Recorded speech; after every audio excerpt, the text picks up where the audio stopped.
Avec cette nouvelle astuce Excel, nous allons apprendre à isoler les chiffres situés au beau milieu des chaînes de texte. Pour aboutir à un tel résultat, un raisonnement matriciel est nécessaire.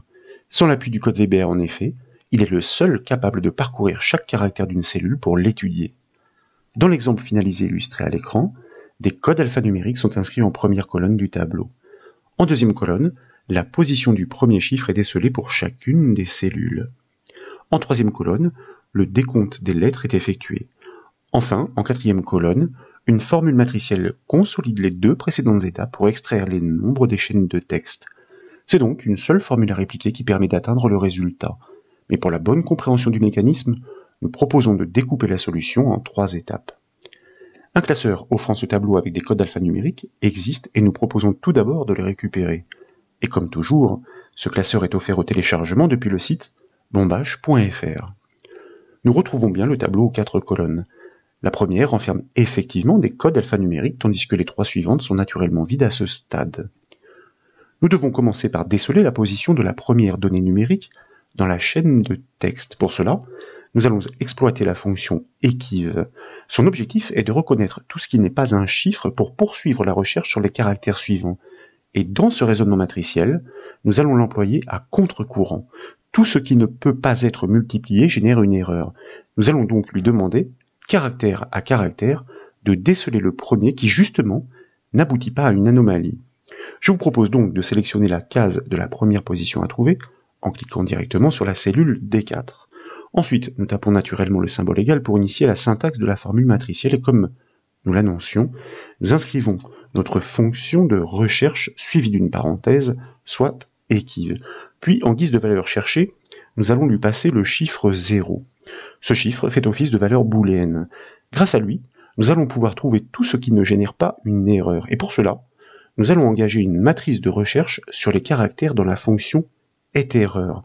Lorsque cette dernière rencontre une anomalie, l'équivalence ne sera pas considérée jusqu'à ce qu'elle tombe sur un chiffre.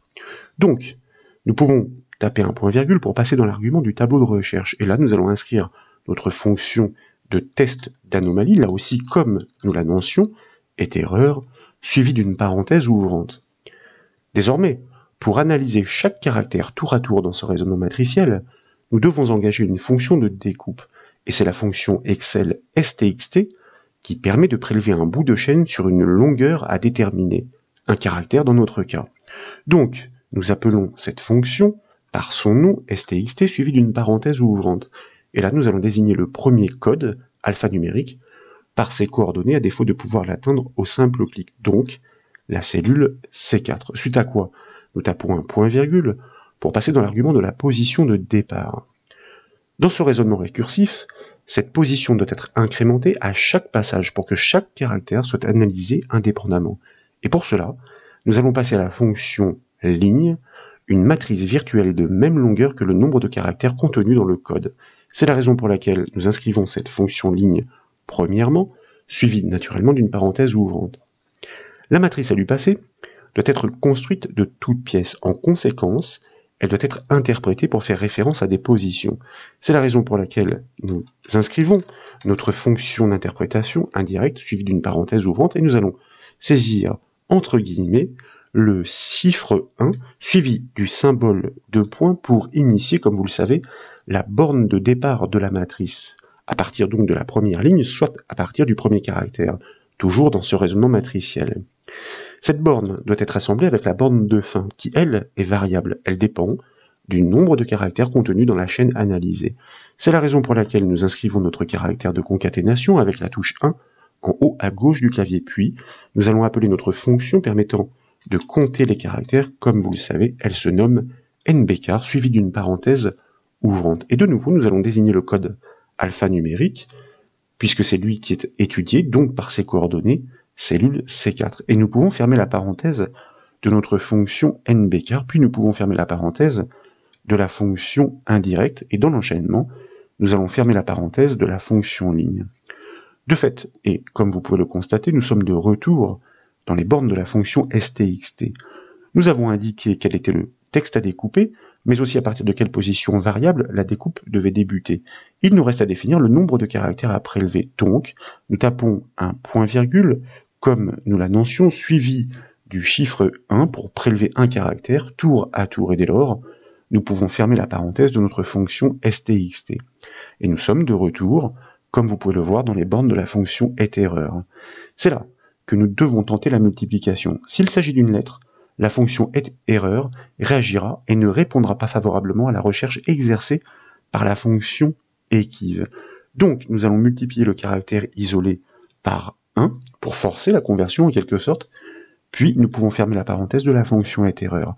Et de nouveau, nous allons réaliser la même multiplication, c'est-à-dire étoile 1. Il s'agit d'une double sécurité pour forcer la conversion numérique lorsqu'elle est possible. Ensuite, nous tapons un point-virgule suivi du chiffre 0 pour réaliser, comme vous le savez, une recherche exacte avec cette fonction équive, mais dans ce raisonnement une fois encore matriciel. Maintenant, nous pouvons fermer la parenthèse de la fonction équive et enfin, nécessairement, nous validons notre formule matricielle par le raccourci clavier CTRL majuscule Entrée. Le premier résultat tombe et il indique que le premier chiffre intervient en 4e position, ce qui est tout à fait vrai. De fait, nous pouvons double-cliquer sur la poignée de ce résultat, tout simplement pour propager la logique de cette formule sur la hauteur du tableau. Toutes les positions des chiffres sont ainsi dévoilées. La première étape est donc aboutie avec succès puisque nous savons dynamiquement à partir de quelle position prélever pour isoler les chiffres des lettres. Mais encore faut-il savoir sur quelle longueur cette ponction doit se faire. Pour connaître le nombre de chiffres à prélever dans la chaîne de texte, l'astuce consiste à connaître le nombre de lettres selon le même mécanisme que précédemment. Nous pouvons sommer les erreurs générées.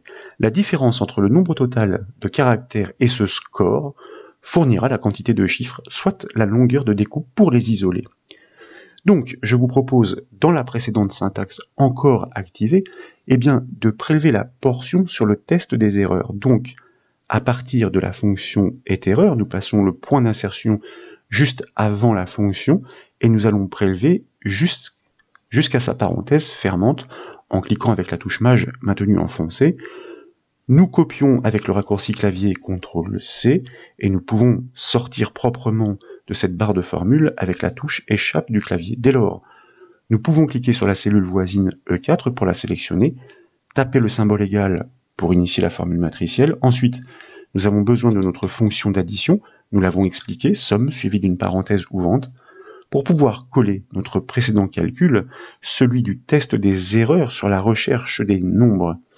Donc, nous collons CTRL-V, et puis nous allons de nouveau forcer la multiplication par étoile 1, pour pouvoir maintenant fermer la parenthèse de notre fonction somme, et valider cette formule matricielle par le raccourci clavier CTRL majuscule Entrée. Le premier résultat indique avec justesse que le premier code est constitué de 5 lettres, comme vous pouvez le voir. De fait, et comme précédemment, nous nous empressons de double-cliquer sur la poignée de ce résultat pour répliquer la logique sur la hauteur du tableau. Et comme vous pouvez le voir, toutes les lettres sont parfaitement comptées en excluant les chiffres. Le plus dur est donc fait pour séparer les chiffres des lettres. Nous disposons désormais de toutes les informations nécessaires, et nous allons prendre soin de réunir les précédentes syntaxes dans un calcul unique. Il nous suffit de prélever dans la chaîne à partir de la position du premier chiffre. Cette information est renvoyée par le premier calcul matriciel, celui de la deuxième colonne. La découpe doit être engagée sur le nombre de chiffres qui se suivent.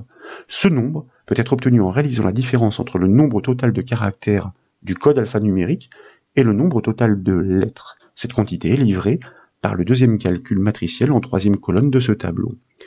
Je vous propose tout d'abord de copier l'intégralité de la syntaxe de la première formule matricielle, bien sûr sans le symbole égal puisqu'il va s'agir de l'incorporer dans une autre formule. Donc nous prélevons, nous copions avec le raccourci clavier CTRL-C, nous sortons proprement avec la touche Échappe du clavier. Dès lors, nous cliquons sur la cellule F4, nous tapons le symbole égal, cela va de soi. Pour initier la syntaxe de la formule matricielle, nous appelons notre fonction de découpe stxt suivie d'une parenthèse ouvrante.